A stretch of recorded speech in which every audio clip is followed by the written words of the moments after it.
Hello friends, मैं हूं प्रशांत मिश्रा। स्वागत है आपका हमारे चैनल आरएलसी ट्यूटोरियल्स पे।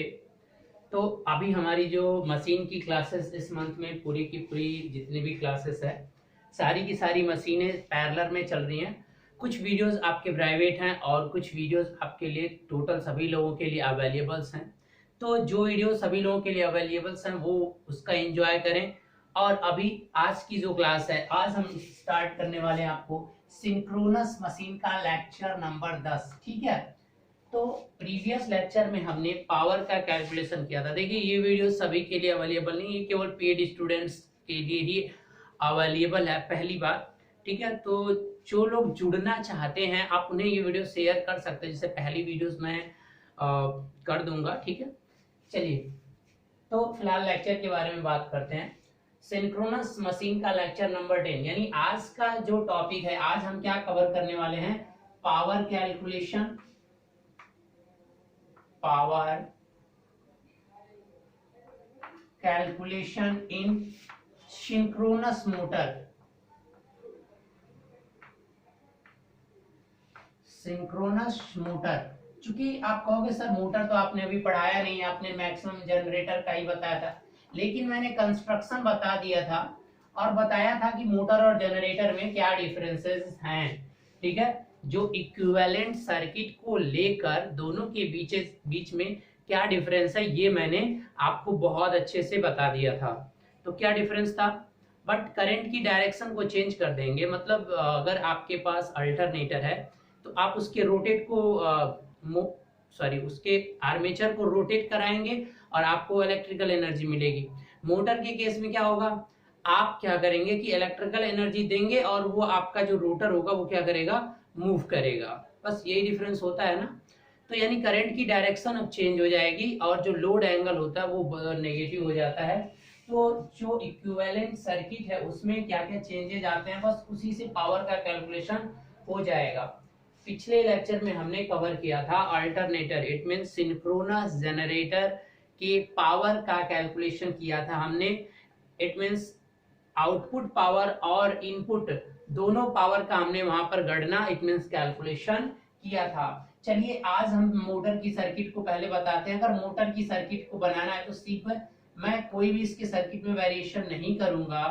और यहाँ पर क्या हो जाएगा? रेजिस्टेंस, और ये क्या होगा? Synchronous reactance. और अब यहाँ से सप्लाई आएगी, यानी यहाँ से अब V जो है ये क्या है? सप्लाई है। अब ये आपकी, क्योंकि अब आपका मोटर हमने लिया है तो अब करंट की डायरेक्शन इधर हो जाएगी। बस यही आपका मेजर चेंजेस होने वाले हैं। आर्मेचर करंट इधर बहेगी और ये जो ई और एंगल डेल है इसको ऐसे ही रहने दीजिए। ठीक है। तो और कोई यहाँ पर चीजें देखने को आपको नहीं मिलेगी। ठीक है। सॉरी, एक चीज और ना, इसको आप माइनस डेल कर देंगे। ठीक है। तो ये दो इंप्रूवमेंट आपको करने पड़ेंगे, क्योंकि अब मोटर का केस में ये क्या हो जाएगा आपका, और ये आपका excess synchronous reactance del negative बन जाता है। ठीक है। तो डेल को आप नेगेटिव लेकर चलेंगे और ये आपका सप्लाई साइड होगा। तो यानी अब ये जो पावर होगी ये आपके लिए क्या होगी? इनपुट पावर होगी। यानी यहां से जो पावर दी जा रही है ये क्या होगी? इनपुट पावर होगी। और जो यहाँ पर पावर आएगी अब ये आपके लिए क्या होगी? आउटपुट पावर होगी। तो इनपुट पावर तो आप जनरली V और I का कॉन्जुगेट करने से बेटर है कि यहाँ √3 VIL से भी निकाल सकते हो। तो बात तो वही हुई कि कितनी करंट इसमें जा रही है, जो करंट इधर जा रही है इस करंट को तो निकालना पड़ेगा हर हाल में। तो कोई भी पावर आप कैलकुलेट करिए तो सेम पहले पिछले वाले की तरह केवीएल लगाइए। देखिए IA ही आपको चाहिए, तो जो IA या I आपने डिनोट कर रहा है, फेजर फॉर्म में लिख रहा हूं मैं। तो यहाँ पर क्या होगा कि अब ये वोल्टेज होगा, इसको आपने V एंगल 0 लिखा है तो V एंगल 0 अब ये पहले आएगा, क्योंकि करंट इधर से इधर जा रही है। This voltage minus this voltage minus induced EMF, या इस केस में बैक ईएमएफ होगा ये, और माइनस डेल। अब ये नेगेटिव क्यों आते हैं ये मोटर जब पढ़ाएंगे तो वहां पर बता दूंगा। करंट तो आपको समझ में आ रहा है ना। लोडिंग होगा तो लोडिंग अब क्या होगा? मशीन पे किस तरह की लोडिंग होगी? अब मतलब घूमने की डायरेक्शन जो पहले घूम रहा था उसके अपोजिट में हो जाएगा कुछ। तो ये जो लोग पढ़े होंगे मोटर जनरेटर तो वो समझ भी सकते हैं, लेकिन जब मैं बताऊंगा तो वहां पर आप देख लीजिएगा। फिलहाल अभी पावर कैलकुलेट कर लीजिए, और डिवाइडेड बाई क्या हो जाएगा जेड एस। जेड एस का मतलब मैग्नीट्यूड और angle theta S.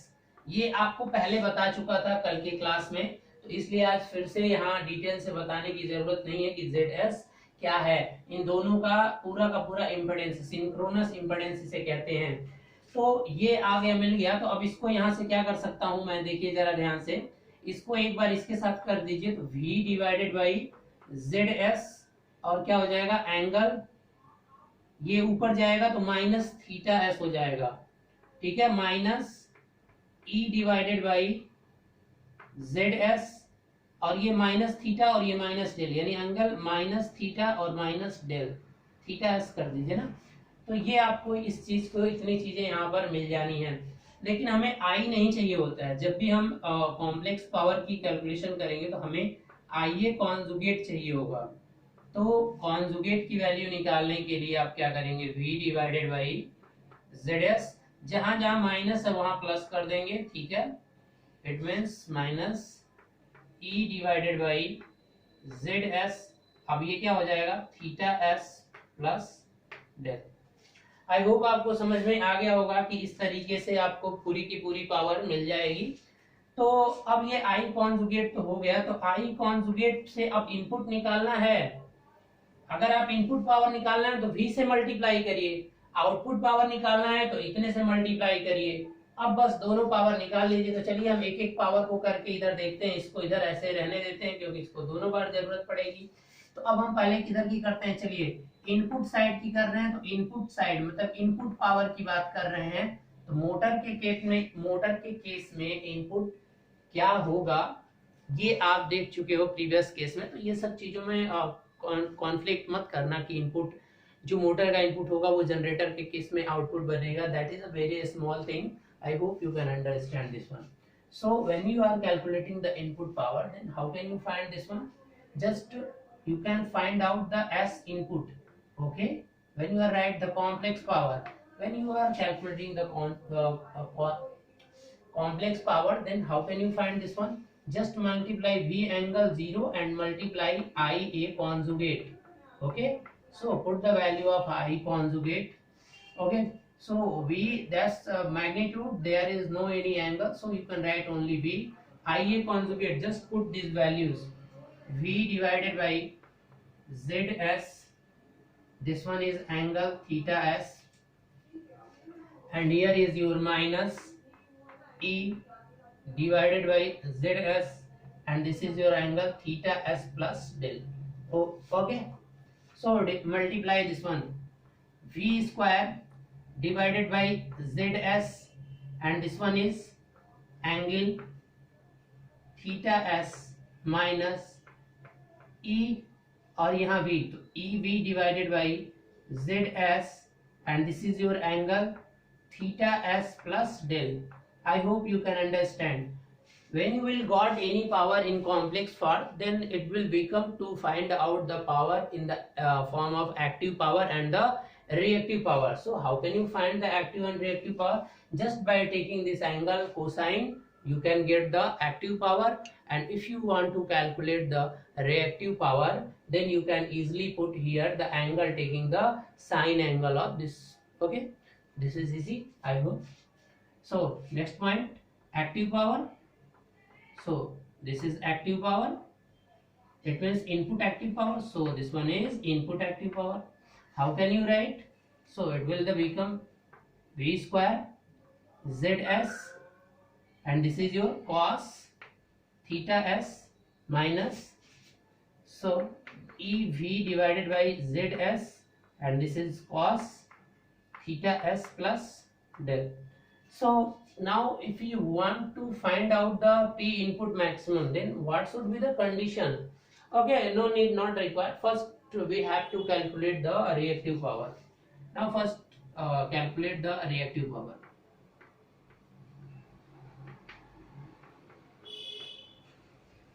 So this one is the q input,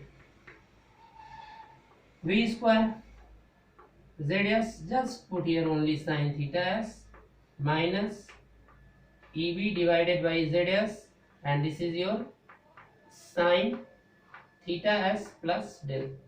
So if you want to calculating the p input max, so for calculation of p input max, अगर आप p input max चाहते हैं तो आपको क्या करना पड़ेगा, del p input divided by del del इसके रिस्पेक्ट में करके और जीरो करना पड़ेगा। तो जरा इसे आप करके पूरा देख लीजिएगा। चलिए हम एक का जैसे पीछे तक अभी तक हम नहीं किए थे यहाँ पर कर दे रहे हैं ताकि आपको चीजें समझ में आ जाए। ये इनपुट है, डेल के रिस्पेक्ट में इसका डिफरेंशिएशन करिए तो ये देखिए V square divided by Z S cos theta S. तो यहाँ डेल है ही नहीं, तो यहाँ डेल का कोई फंक्शन है ही नहीं तो कुछ नहीं आने वाला, जीरो हो गया ना बेटा। माइनस यहाँ क्या हो जाएगा ई वी, और ये सारी की सारी वैल्यूज पर फेज में है। ये रिमेंबर करना कि जो भी ई और वी लिख रहा हूं, अगेन मैं आपको बता देता हूं कि ये सारे के सारा पैरामीटर्स थ्री फेजेस के नहीं है, पर फेज हैं। अगर थ्री फेज का पावर पूछता है तो इसमें 3 से मल्टीप्लाई करना मत भूलना लास्ट में when you are calculating any numerical. Okay, so come here E V and divided by Z, ये आपका बाहर हो जाएगा। cos थीटा प्लस डेल का जो डिफरेंशिएशन होगा वो क्या हो जाएगा, cos का क्या होता है माइनस साइन होता है तो ये प्लस हो जाएगा, तो साइन क्या हो जाएगा थीटा प्लस डेल, और फिर डेल का कर दोगे तो फिर 1 हो जाएगा। cos का क्या होता है साइन होता है, माइनस साइन होता है ना आपका डिफरेंशिएशन, और इसको जीरो बनाना पड़ेगा। तो it means sine theta plus del is equal to zero. तो साइन में जीरो या तो जीरो की वैल्यू होती है या तो क्या हो जाए ये जीरो हो जाए, या तो साइन 180 डिग्री। अगर साइन 180 डिग्री करोगे तो उसकी भी वैल्यू क्या होगी जीरो। मतलब क्या होगा यहाँ से theta plus del is equal to क्या होना चाहिए 180। ठीक है, तो अगर साइन थीटा 180 हो गया या तो जीरो हो गया, क्लियर है ना, या तो यहाँ से जीरो भी देख रहे हैं, sine theta plus del is equal to zero हो गया, तो यहाँ से साइन जीरो किसकी वैल्यू होती है, साइन जीरो की वैल्यू जीरो होती है, तो इतना इज इक्वल टू हो जाएगा जीरो के या तो 180, साइन 180 यानी 90 प्लस 90 यानी cos 90, तो cos 90 की वैल्यू भी जीरो हो जाती है। तो या तो इसको 180 कर दो या तो 90 कर दो, तो ये दोनों ऑप्शंस आपके पास अवेलेबल हैं। तो ये कंडीशन अगर आपने फुलफिल किया, ठीक है, तो आप 180 को लीजिए। तो अगर ये कंडीशन फुलफिल हो गई तो इसका मतलब उस समय पावर आपका क्या हो जाएगा मैक्सिमम हो जाएगा। ठीक है, cos जीरो अगर पुट करोगे तो 1 हो जाएगा, तो वैसे 180 की ही जरूरत पड़ेगी, जीरो नहीं पुट कर सकते। ठीक है, जीरो मत करना 180, क्योंकि यहाँ पॉजिटिव बन जाएगा। Is it clear? तो चलिए, तो अब यहाँ से जब दो वैल्यूज आती है ना तो फिर उसके बाद मैक्सिमा मिनिमा के लिए चेक करना पड़ता है, दोबारा डिफरेंशिएशन करना पड़ेगा। तो मैं बता रहा हूँ क्यों नहीं होता है। तो यहाँ जीरो नहीं होगा, तो इसकी 180 ही होगा, क्योंकि यहाँ से दो वैल्यू मिल रही है, एक तो जीरो और एक 180। तो 180 क्यों ले रहे हैं, उसके बाद आपको नेक्स्ट प्रोसीजर पता होता है। क्या करना होता है कि आपको दोबारा डिफरेंशिएशन करना पड़ता है और वो वैल्यू पुट करनी पड़ती है। अगर पॉजिटिव आया तो मिनिमा, नेगेटिव आया तो मैक्सिमा। तो जब इसमें फाइंड करोगे ना तब आपकी क्या आएगी, नेगेटिव वैल्यू आएगी, तो इसका मतलब 180 डिग्री पर मैक्सिमम होगा। तो इस पावर के मैक्सिमम के लिए ये कंडीशन होती है। तो ये चीजें आपका ढूंढना। अब अगर आपको मैक्सिमम होगा क्या, तो अब अगर ये मैक्सिमम निकालना है तो बस यहाँ पर 180 कर दो, ये प्लस हो जाएगा, ये कैंसल आउट हो जाएगा, तो आप मैक्सिमम पावर निकाल भी लेंगे। देखिए मैं लिख दे रहा हूं यहाँ पर कि अगर P max P input condition, तो आपको पता चल गई कि कंडीशन क्या होगी कि थीटा प्लस डेल क्या होना चाहिए 180 डिग्री, वो उसमें पुट कर दीजिए, बस हो जाएगा। तो V square divided by Z S, और cos थीटा एस को थीटा एस ही रहने दीजिए, और माइनस केवल क्या हो जाएगा E V by Z S. जब वहां 180 करोगे तो इसको क्या कर देगा, वो प्लस कर देगा बस। तो ये वैल्यू इसी का है, तो आप एक स्क्रीनशॉट ले लीजिए। ठीक है, अब इसके बाद हम इसी में थोड़ा सा अभी इनपुट पावर के बारे में ही और चीजें देखनी है। आर को जीरो करने के बाद से क्या डेटा आपको मिल रहा है, तो ये बहुत ही आसान है। ये सारी चीजें याद नहीं की जाती, जिस तरीके से मैं कर रहा हूँ ये तरीका ही आपको वहां पर हेल्प करता है। Because if you are remembering this all the formulas in the case of motor and in case of generator, थोड़े थोड़े वेरिएशंस हो रहे हैं हर जगह। तो अगर आप सोचेंगे कि ये सारे फार्मूलों को मैं याद कर लूं तो बहुत बहुत बहुत कंफ्यूजन होने वाला है। तो आप इसी तरीके से प्रोसीजर को फॉलो कर लो, 1 से 2 मिनट बस लगेगा, क्योंकि ये नेटवर्क की चीजें हैं और आपको सारी की सारी कंडीशंस बहुत ही आसानी से मिल जाएंगी, नहीं तो आप बहुत कंफ्यूज हो जाएंगे एग्जाम में और गलत होने के चांसेस भी आपके बहुत ज्यादा हो जाएंगे। तो चलिए अब जरा ये जो दोनों पावर आई हुई, अब मैक्सिमम वाली कंडीशन तो हो गई ना बेटा, लेकिन यहाँ पर एक कंडीशन और फॉलो करानी होती है, वो क्या होती है उसे भी देख लेते हैं जरा। अब हम कर दें कि अगर इफ आर को मैं नेग्लेजिबल कर दूं, मतलब जीरो कर दूंगा, तो उस समय थीटा एस कितना हो जाता है आपको पता है ना, 90 डिग्री हो जाएगा, क्योंकि प्योर इंडक्टिव सर्किट हो जाएगी, यानी जेड आपका किसके इक्वल टू हो जाएगा, एक्स के। तो ये सारी की सारी चीजें हर फार्मूले में पुट कर दीजिए, तो आपका पी इनपुट क्या हो जाएगा, ये cos थीटा cos 90 की वैल्यू जीरो हो जाती है, तो ये पूरा का पूरा जीरो, इट मींस माइनस, और ये क्या हो जाएगा आपका ईवी बाई जेड की जगह क्या हो जाएगा बेटा एक्स एस, और ये cos थीटा यानी cos 90 प्लस थीटा, तो माइनस साइन थीटा होता है, तो माइनस साइन डेल हो जाएगा, और ये फिर क्या कर देगा, इसको प्लस कर देगा। तो देखिए ये वही फार्मूला आ रहा है जो आपका पिछले केस में 2 बार आया हुआ था, ठीक है ना। यानी जब r को नेग्लेक्ट कर दिया जाता है तो ये फार्मूला में वेरिएशंस खत्म हो जाता है, यानी ये एक यूनिवर्सल फार्मूला बन जाता है, देख रहे हैं ना। और यही फार्मूला आपने पढ़ा भी होगा बहुत बार, ठीक है। इसीलिए ऐसा किया जा रहा है, बार बार जब हम कैलकुलेशन करते हैं तो आर को नेग्लेक्ट कर देते हैं। तो जब नेग्लेक्ट कर दे रहा हो तो सारे इनपुट आउटपुट और सारे एक्टिव पावर वो सेम हो जा रहे हैं, यही हमें फायदा मिलता है आर को नेग्लेजिबल बनाने का। अब ऐसे ही ये सारे की सारे पैरामीटर्स आप पुट कर लीजिए क्यू में, तो क्या हो जाएगा यहाँ पर, तो क्यू इनपुट क्या हो जाएगा, Q input is equal to V square sine 90 की वैल्यू क्या हो जाती है 1, तो अब ये हो जाएगा वी स्क्वायर बाई एक्स हो जाएगा, ठीक है, और माइनस साइन 90 यानी E V divided by X sine 90 plus theta यानी क्या हो जाएगा कॉस थीटा यानी कॉस डेल। तो ये फार्मूला आपका क्यू इनपुट तब होगा जब आपकी वैल्यू क्या होगी, आर को आप जीरो बना दोगे। It's clear.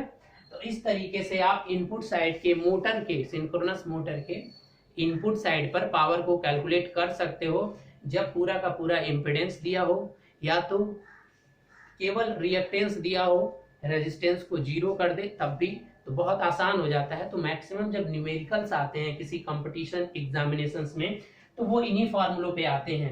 इन फार्मूलों पर कुछ और तरह के कॉन्सेप्ट आते हैं, लेकिन इन कॉन्सेप्ट को भी खासकर गेट या ईएससी या तो एई के एग्जामिनेशंस में बहुत बार यूज होता है इन कॉन्सेप्ट का, ठीक है। तो हर एक कॉन्सेप्ट को मैथमेटिकली समझ के और अच्छे तरीके से आप एप्लीकेबल करिएगा, अप्लाई करिएगा। चलिए अब तो एक पावर हो गई आपकी इनपुट साइड की, अब हम थोड़ा आउटपुट साइड की पावर की बात करते हैं। और मैक्सिमम की कंडीशन तो सेम रहेगी बेटा, वही 90 del is equal to 90 cylindrical के लिए, और जो भी होगा, और अगर आपका सेलिएंट है तो वहां लेस देन 90 हो जाएगा।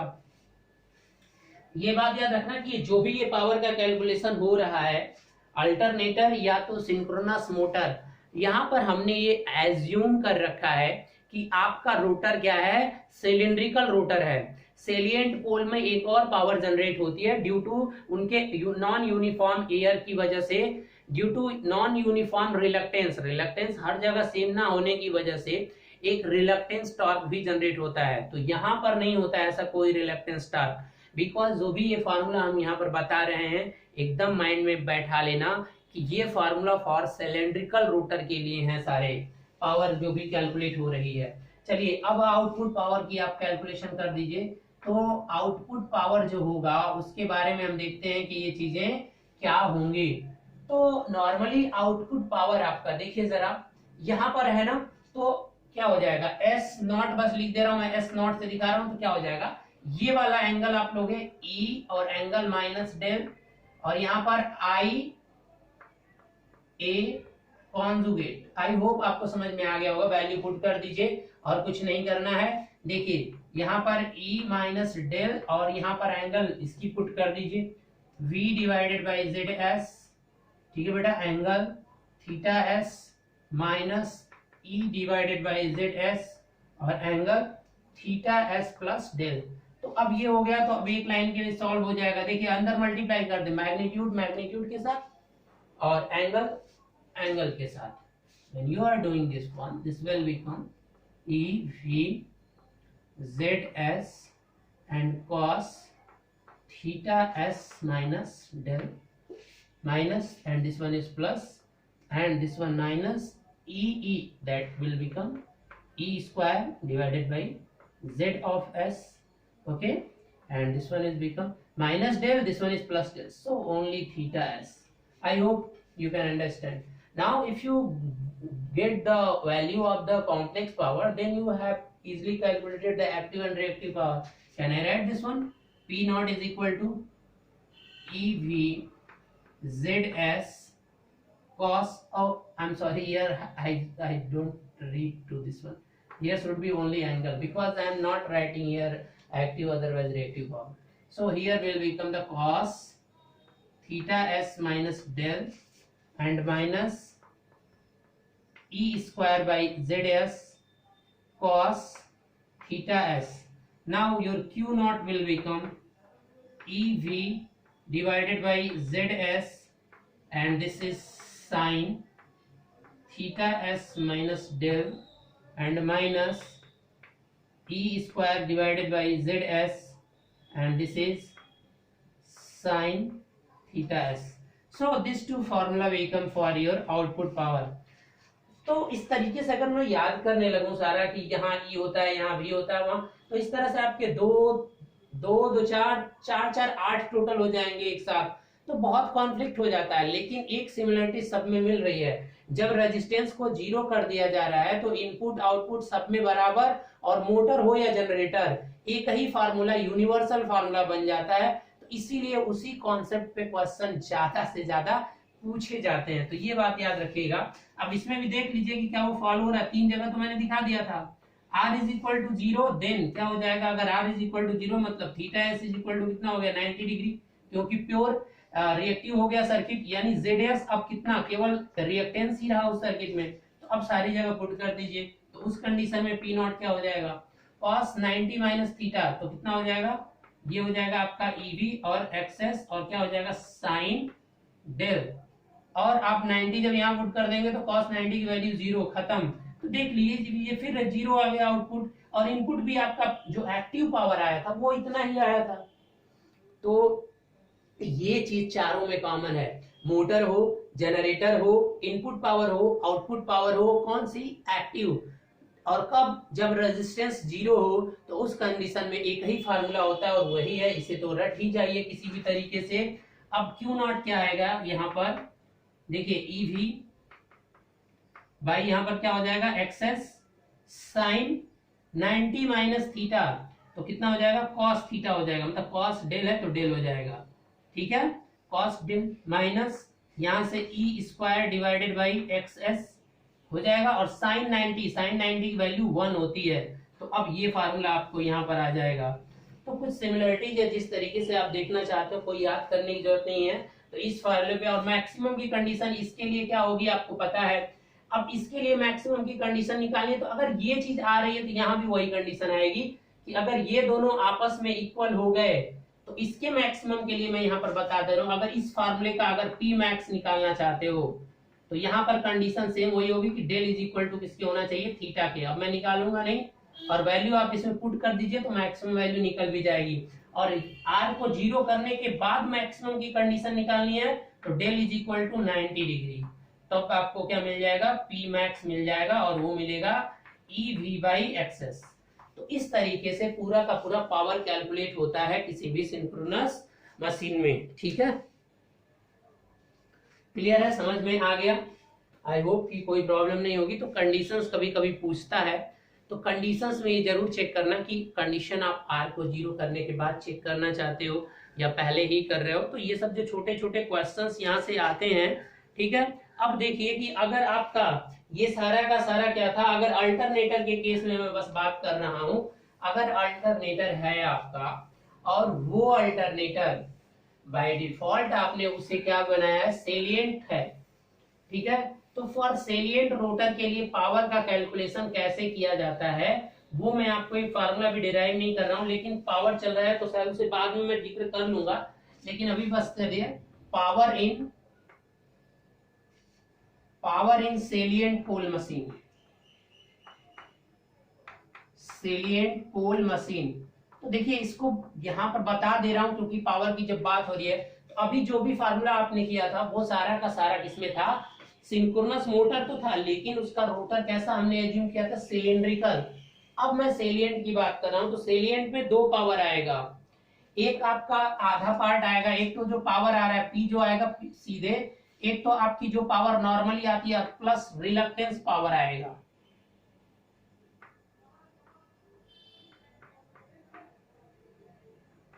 ये एक एक्स्ट्रा टर्म आता है इन द केस ऑफ, ये नॉर्मल जो पावर आपका मिलेगा जिस तरीके से वो जो फार्मूला पहले होता था वैसे, और यहाँ पर एक reluctance power due to non saliency, यानी एयर गैप यूनिफॉर्म ना होने की वजह से, नॉन यूनिफॉर्म एयर गैप होता है ना उसमें, non uniform air gap, air gap की वजह से, एयर गैप की वजह से रीजन यही होता है, इसकी वजह से रिलक्टेंस पावर डेवलप होता है, क्योंकि रिलक्टेंस बारी बारी से बदलता रहता है, तो रोटर को उससे एक पावर मिलती है, कैसे मिलती है वो समझाएंगे बाद में, वो होता कितना है।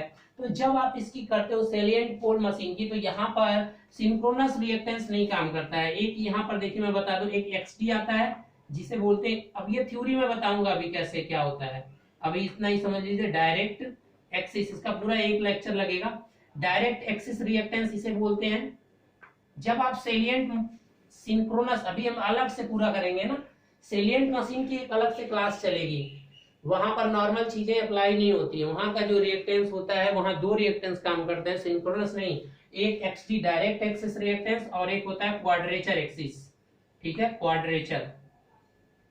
अभी नहीं समझ में आ रहा है तो कोई प्रॉब्लम नहीं, बस समझ लीजिए कि दो क्वांटिटी है,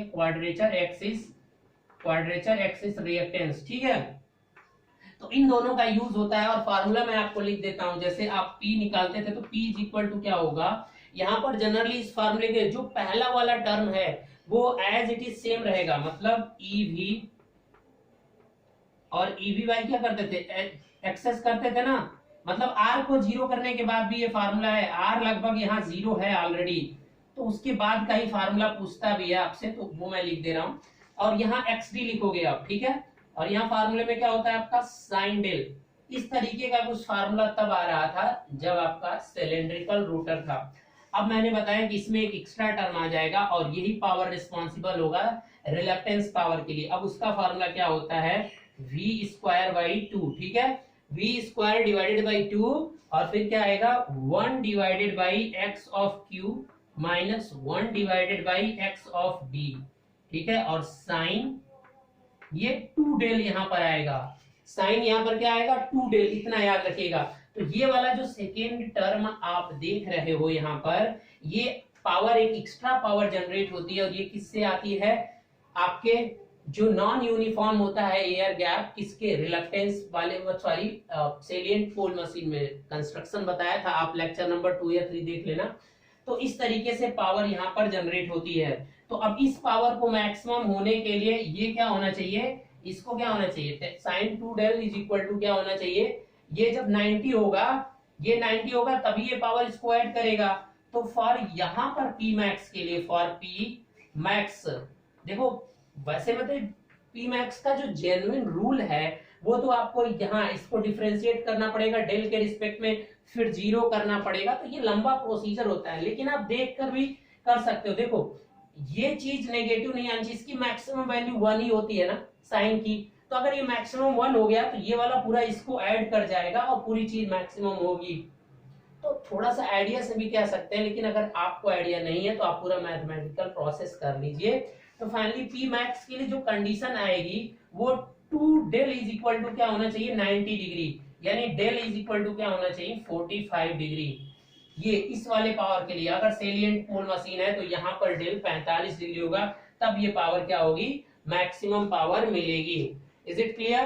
तो आई होप अभी बहुत सारी चीजें मशीन, उसमें भी ई को कैसे फाइंड करेंगे, इंड्यूस्ड ईएमएफ जो होगा सेलिएंट पोल के मशीन में, तो वहां पर हम फिर जिक्र करेंगे इसे, और वहीं पर इसका फेजर बनाया जाएगा और डेरिवेशन किया जाएगा। खैर इसका तो नहीं करेंगे वहां भी, लेकिन इंड्यूस्ड ईएमएफ का डेरिवेशन किया जाएगा, और ये क्वाड्रेचर एक्सिस और ये सब कैसे आ रहा है, कौन सी थ्योरी है, ये सब वहां पर बताया जाएगा। तो एक पूरा सेपरेट लेक्चर वहां पर देखेंगे। तो चूंकि पावर का सिलसिला चल रहा था तो हमने यहाँ पर आपको बता दिया, ठीक है। तो आई होप कि अब यहाँ तक देखिए बहुत अच्छे से आपकी सिंक्रोनस मशीन चली है। अब एक लेक्चर हम ओवर एक्साइटेड और अंडर एक्साइटेड को समझने के लिए लेते हैं। वो पहले भी बता दिया था कि जिस केस में जब भी कोई हो, अगर जनरेटर का केस या मोटर का केस कुछ भी आ जाए, ठीक है ना, तो पहले जनरेटर के केस में हम बात कर लेते हैं। तो जनरेटर के केस में कुछ चीजें हैं जो कि आपको अगले लेक्चर में समझना है। तो अभी इस लेक्चर में थोड़ा सा टाइम बच रहा है, थोड़ा क्या अभी अच्छा खासा टाइम है, तो इसमें हम थोड़ी चीजें समझ लेते हैं।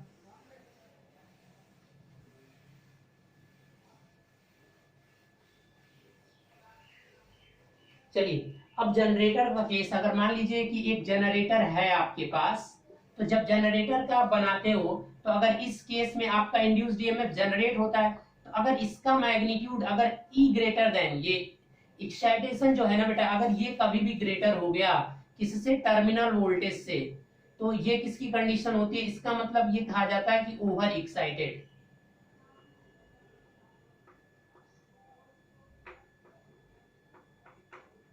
ओवर एक्साइटेड अगर ये, ठीक है, अगर ई क्या हो गया, लेस देन वी हो गया, तो इसको बोलते हैं अंडर एक्साइटेड।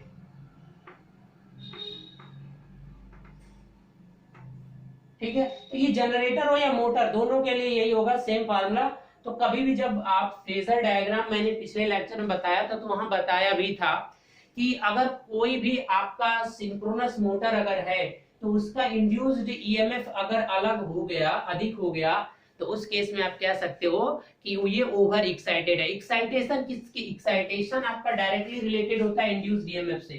कैसे, इस चीज को समझा देता हूं। जैसे देखिए, नो लोड टेस्ट अभी परफॉर्म किया जाएगा, ये भी आपके क्लास में भी चलेगा। जब मैं वोल्टेज रेगुलेशन बताऊंगा तो उस समय आपको बता दूंगा। अब ये देखिए जरा, इस तरह से वाइंडिंग होती है कि नहीं होती है। तो अब अंडर और ओवर एक्साइटेड का मतलब, कोई लोड मत लगाइए। तो यहाँ पर एक आपका रोटर तो होता है ना, यहाँ पर एक रोटर होता है जो ये क्या कर रहा है कि इस ओमेगा स्पीड से मान लीजिए घूम रहा है, और इस पर आपने क्या किया है कि डीसी सप्लाई दिया, इसकी वजह से फ्लक्स जनरेट होता है जो इसको लिंक करता है। तो अगर नो लोड कैरेक्टरिस्टिक्स बोलते हैं, ड्रॉ करेंगे यहाँ पर, आप थोड़ा सा समझ लीजिए। तो आईएफ तो है, इसको बढ़ाते जाइए, यानी इसकी वोल्टेज को बढ़ाएंगे तो आईएफ बढ़ेगा तो फाइएफ बढ़ेगा, यानी ये जो मेन फील्ड आ रही है। तो अगर फाइएफ बढ़ेगा, फाइएफ की वजह से तो इंड्यूस्ड ईएमएफ जनरेट हो रहा है, तो यहाँ नो लोड वोल्टेज है, ये किसका है, ये इंड्यूस्ड ईएमएफ जो इसमें जनरेट हो रही है। तो अब ये क्या होती जाएगी, बढ़ती जाएगी, बढ़ती जाएगी, बढ़ती जाएगी, लेकिन एक पॉइंट पर जाने के बाद कोर क्या हो जाएगा इसका, जिस कोर पर ये वाइंडिंग की होती है, ये सैचुरेट हो जाएगी। कुछ ऐसा डीसी मशीन में भी आपने देखा था, एसी हो या डीसी, सैचुरेशन तो दोनों में होता है। ठीक है, तो इसके बाद से ये सैचुरेट हो जाती है, और इसी को बोला जाता है आपका, क्या बोलते हैं, कुछ इस तरीके का ग्राफ मिलता है, और ये होता है आपका नो लोड, ओसीसी बोलते हैं इसी को, ओपन सर्किट कैरेक्टरिस्टिक्स। तो अब ये ओपन सर्किट किस पे, यानी फील्ड करंट, यानी इस फील्ड करंट पर ही ई की वैल्यू डिपेंड करती है। तो यानी ई को घटाना और बढ़ाना हो तो इसी कहते हैं, इसी को एक्साइटेशन देना कहते हैं। यानी आईएफ को बढ़ाने और घटाने का मतलब यह है कि आप एक्साइटेशन को क्या कर रहे हो, चेंज कर रहे हो। तो ये चीज एक पॉइंट था जो कि आपको बस बताना था। तो एक्साइटेशन को वैरी कराने का मतलब आप समझ गए हैं, ठीक है। तो चलिए, अब मैं आपको वेरीफाई कराता हूं कि अब ये सारी चीजें आपके सामने आएंगी कि अगर एक्साइटेशन चेंज कर रहे हैं, पावर को कांस्टेंट रख रहे हैं, तो किस तरीके से क्या होगा। अब मुझे सिंक्रोनस मशीन के बहुत अंदर डीपली जाना है, और एक बार पावर और ये सब एक्साइटेशन यानी ई क्या है, ये चीजें आप ऑरली यहाँ पे समझ चुके हैं। तो अब देखूंगा कि मैं जो पहले वीडियो बनानी होगी वो कर दूंगा। तो चूंकि अब जो आना है वो थोड़ा सा दिमाग लगेगा आपका, थोड़ी कॉन्सेप्चुअल चीजें आएंगी कि किस तरीके से फ्रीक्वेंसी और पावर का खेल होता है आपके सिंक्रोनस मशीन में, और किस तरह से ओवर एक्साइटेड, अंडर एक्साइटेड की जाती हैं। ठीक है, तो इस तरीके से हम देखने वाले हैं कि आपको पावर को कांस्टेंट करके जब एक्साइटेशन बढ़ घट रहा है तो क्या होगा, किस तरह से ओवर एक्साइटेड, किस तरह से अंडर एक्साइटेड। तो लोड को अब लीडिंग लैगिंग पावर फैक्टर पे करेंगे, तब देखेंगे कि एक्साइटेशन किस तरह से चेंजेज होगा। ठीक है, तो इस तरह से मोटर में जिसको वी करो बोलते हैं। ठीक है, तो ये देखना है। तो अगले लेक्चर्स में अभी इसको स्टॉप करते हैं, क्योंकि अभी स्टार्ट करेंगे तो it will take more and more time, okay, because it mean going to 50 minutes की वीडियो यहाँ बनेगी। तो इसलिए अभी अब पास करते हैं, वो ऑलरेडी अपने आप में 50 मिनट से ऊपर लेगा।